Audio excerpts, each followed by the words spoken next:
Hi, I'm Dennis Potter, and I'm a volunteer with the Golden History Museum and Park.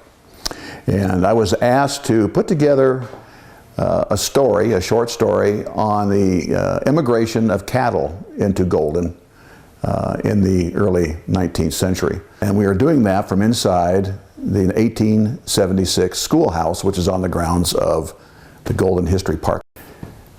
The main issue with cows and cattle and cheese in the early days of Golden history is to understand that the quality of milk dictates the quality of cheese. Secondly, cheesemakers prefer raw milk, not used milk, from grass-fed cattle. We're doing that still today with many of our local herds that are in not only Golden but in Jefferson County. Milk, there's a rule, milk ferments when introduced to bacteria and a thing called pressed curds. And I'm bringing this up as a forerunner of our discussion about ice cream. You can't have ice cream unless you have good milk. You can't have good milk unless you have pressed curds. So they all come together in one flow here.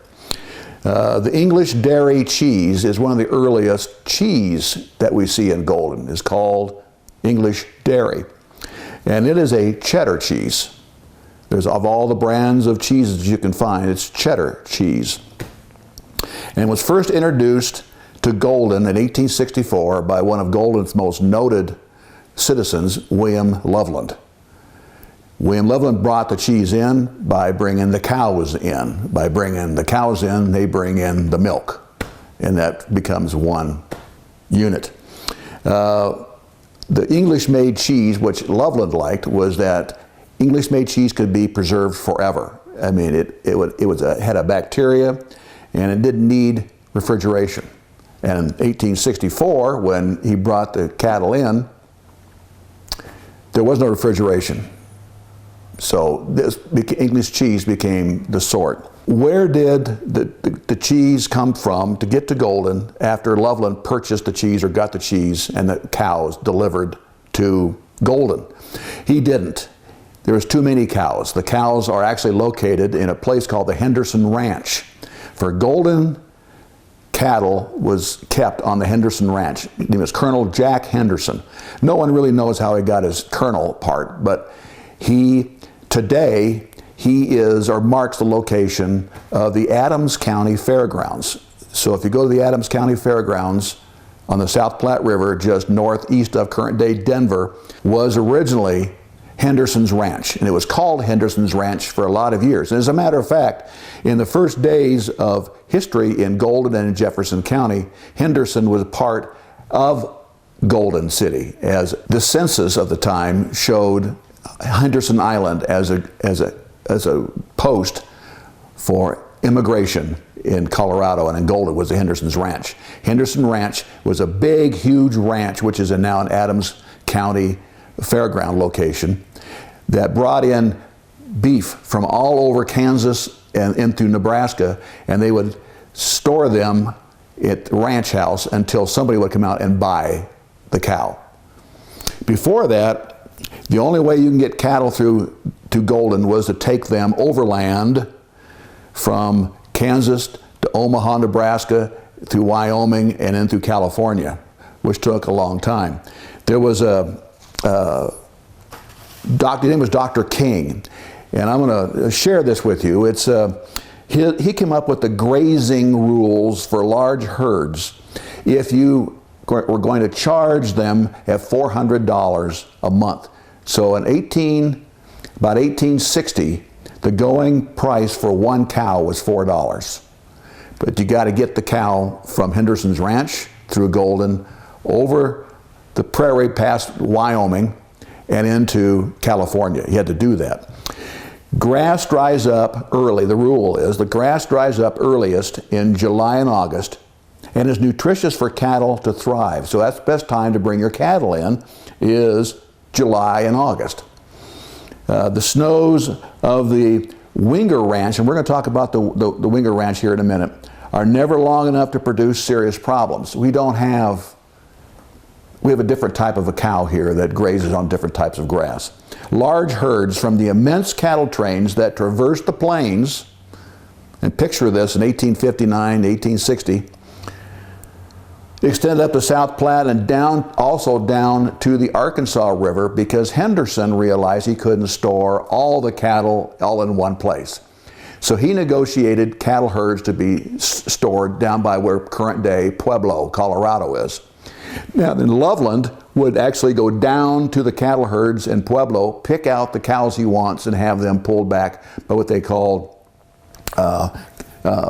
cowboys. The term for cowboys came from the men who were selected to bring the cows back up to different herds. The most popular one was called the Durham Breed, and it was became a very popular cow because of its ability to not only produce milk but also to produce beef. So it had two different thing there, and that they were replaced by the Holstein cattle that had the same issue, was beef versus milk. I want to share that with you. But coming back to Loveland, he could get, and he had the money to buy the cattle at Henderson's Ranch and move them along Clear Creek or any of these routes that would come into Golden, and then find pasture where to put his cattle up, until which time that pasture could be sold here.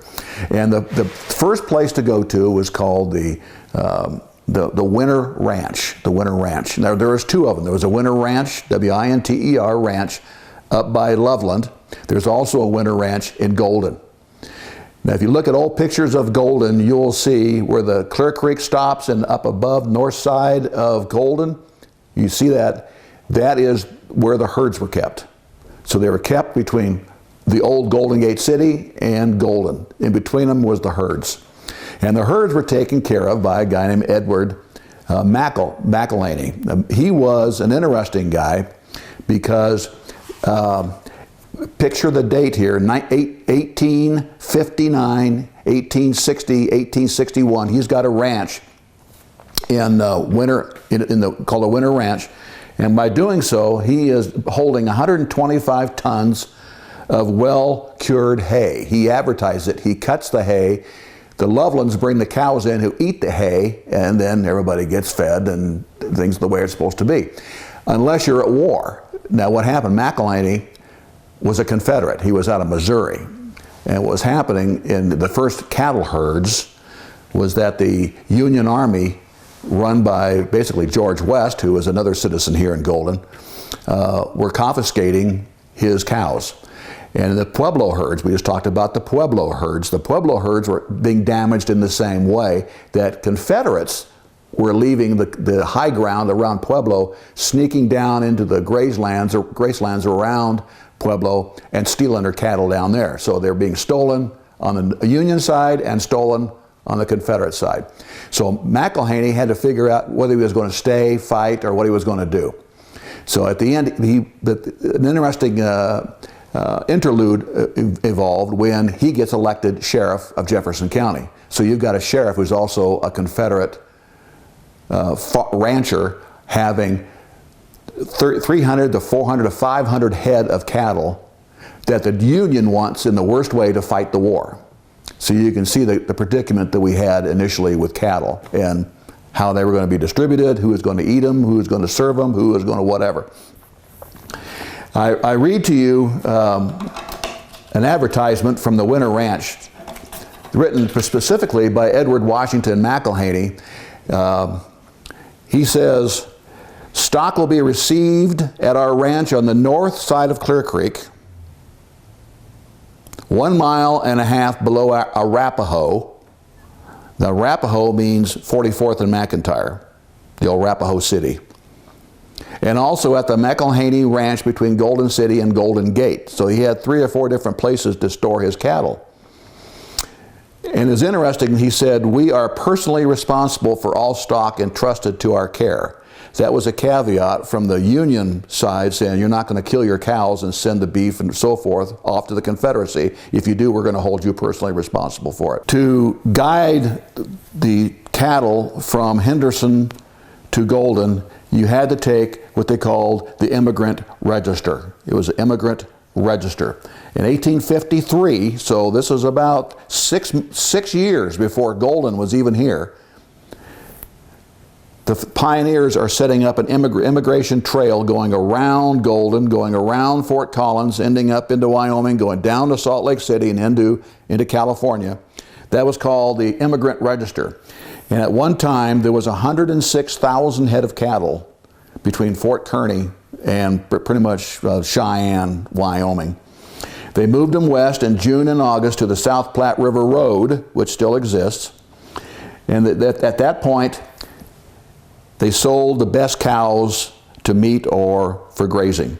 And there was the best dairy cow you could buy, the dairy cow, which was a cow we'll talk about here in a minute, went for $10 a head. Now what you did with them, it was your business. What we did, and McElhaney did, was move the cattle on the immigration trail down the South Platte River and drop them off at Henderson Ranch and then took them into Golden. That was their course. The best heifer, which means they could go both meat and hay, sold for $3 per heifer. That's a lot of money in 1860 Civil War era Golden.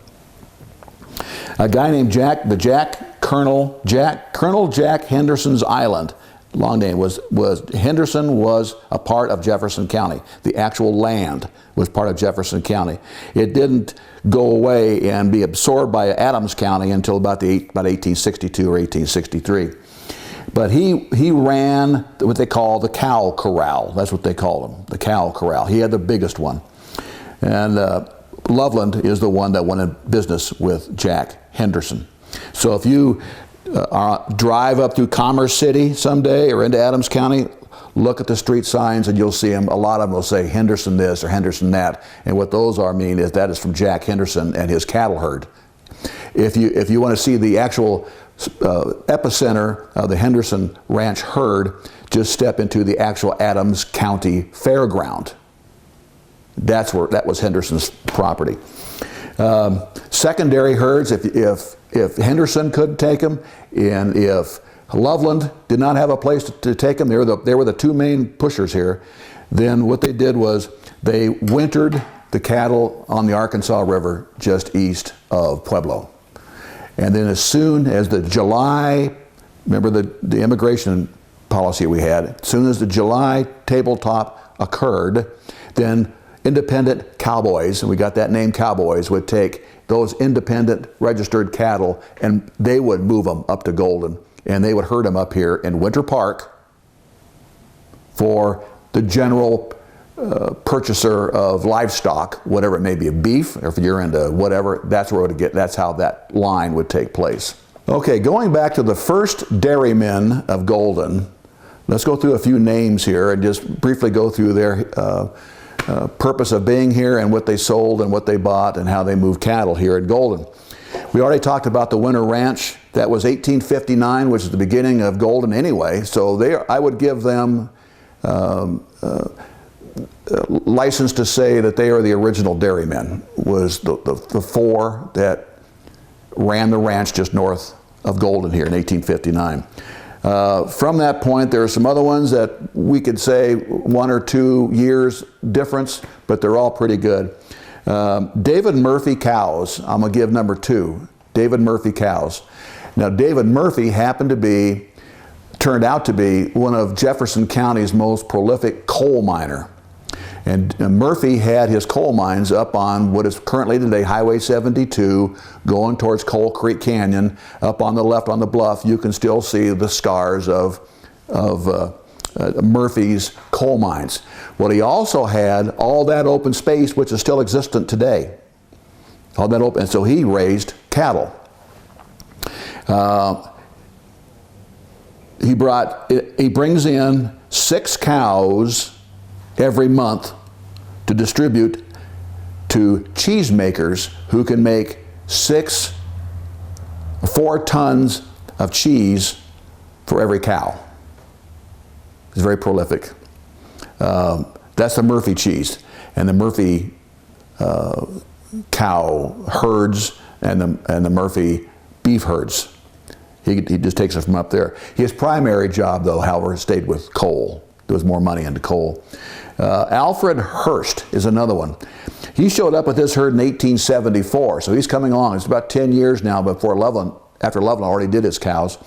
Alfred Hurst shows up, and he has 50 cows that he works with at any given time. So he moves 50 cows from just the outskirts on the north side of Golden into Loveland's herd, or into Winter herd, or he sells them directly to the consumer.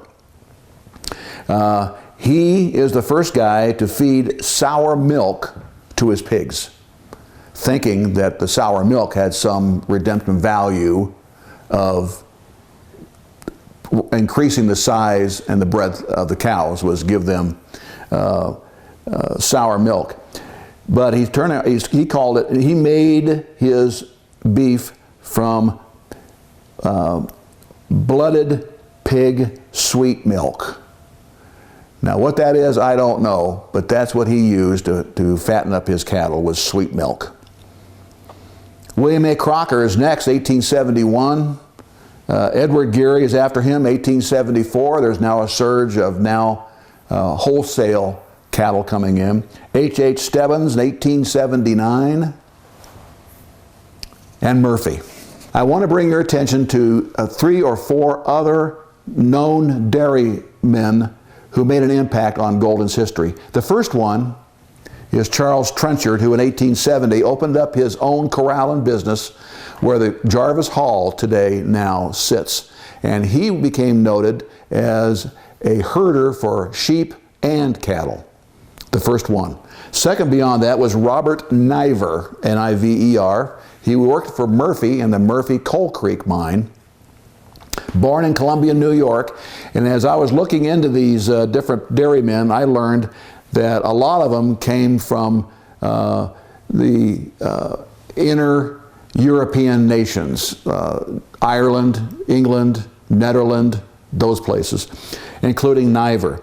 He took up 160 acres, which is granted to him by law, and he built his own corral next to Murphy's corral on Coal Creek. So Murphy and Niver worked together.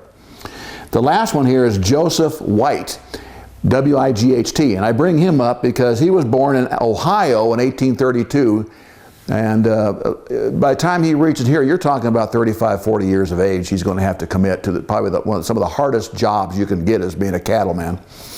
He was born in Andover, Ashtabula, Ohio in 1832, and his herd, however, was shifted from north part of the city to the south end. So South Golden Road, that we know it today, is White's herd, is all of that. And to run his herd properly, he employed the first 2 farmhands.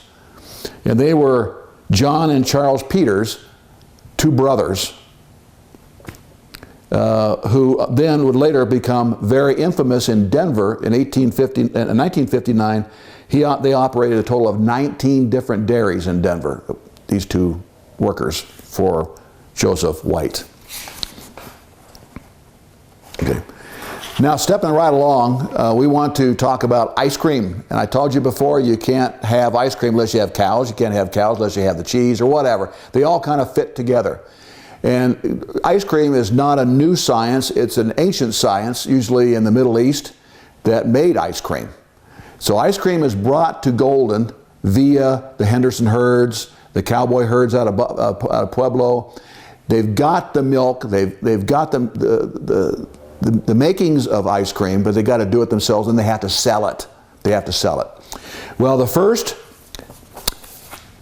known salesperson of ice cream, where the seller actually sold the ice cream on the street, and you formed a line, and you paid a quarter or a dime or a nickel to get into it, was Parker Cheney. Now, Parker Cheney owned Cheney's Saloon on the corner of 10th and Washington Street, which is now 10th and Washington Street, right across the street from the hotel. That's where Cheney's Saloon was. And in 1865, at the end, to commemorate the end of the Civil War, Cheney celebrated by creating he found out there was a treat called ice cream. So he started selling it in 1865, and it was an amazing product. He made a lot of money when Parker Cheney introduced ice cream to Golden in 1865. Elma Smith, another popular Golden citizen, Elma Smith owned the Smith Grocery right across the street from Parker Cheney, and he saw what Parker Cheney was doing, so Smith opened up his own ice cream shop at the corner of 11th and Washington Street. But he had a motto, so he'd be the first one to actually market ice cream here in Golden. He said his business motto was, beat them if you can. And he had that posted all over his business. He specialized, however, and what made Elma Smith very successful and very popular in the ice cream business, and he did this for many, many years, was that he specialized in making apple butter, Iowa roll butter, and Iowa dairy butter. He made and he imported them. And all these immigrants out here from the Iowa, Ohio areas in the Midwest knew what that butter was and bought it almost all out because of that connection they had with Iowa. Now, after talking about Elma Smith, we're now going to jump ahead about 40 to 50 years, and I'm going to call it the craze of the 50s. That is the golden years of ice cream. It was the 1950s, okay? You had ice cream sandwiches were invented then in the 1950s. You had soda fountains. You had Jack's Pharmacy, which was down there on Washington Street, Jack's Pharmacy. Cena's Pizza, which was a very popular, not only an ice cream place, but pizza and cheese. And Cena became the first draw to bring a lot of this cheese into Golden and actually cook with cheese.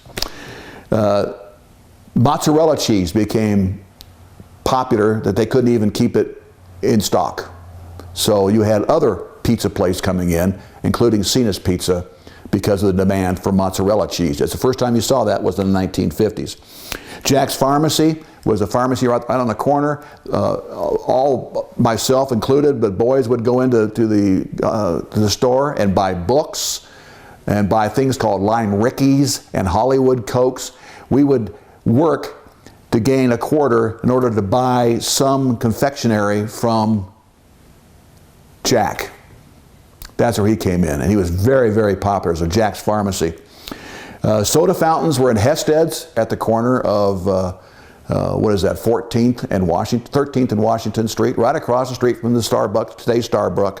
Talking about Hested's, you're bringing up Hested's to people who lived in Golden in the 1950s meant malted milks, it meant Hollywood Cokes, it meant Lime Rickeys, it meant all those wonderful crazy things that basically kids could put together and that people in Hested's, which was a department store in the 50s, would make so you could enjoy ice cream in different maids. Hested's was at one of 6 or 8 department stores in the Colorado area that sold everything. You can get jeans, cooking wear, whatever you wanted to in Hested's. You could also get ice cream, and you can also, they had the largest length of soda pop in Colorado. It was Hested's.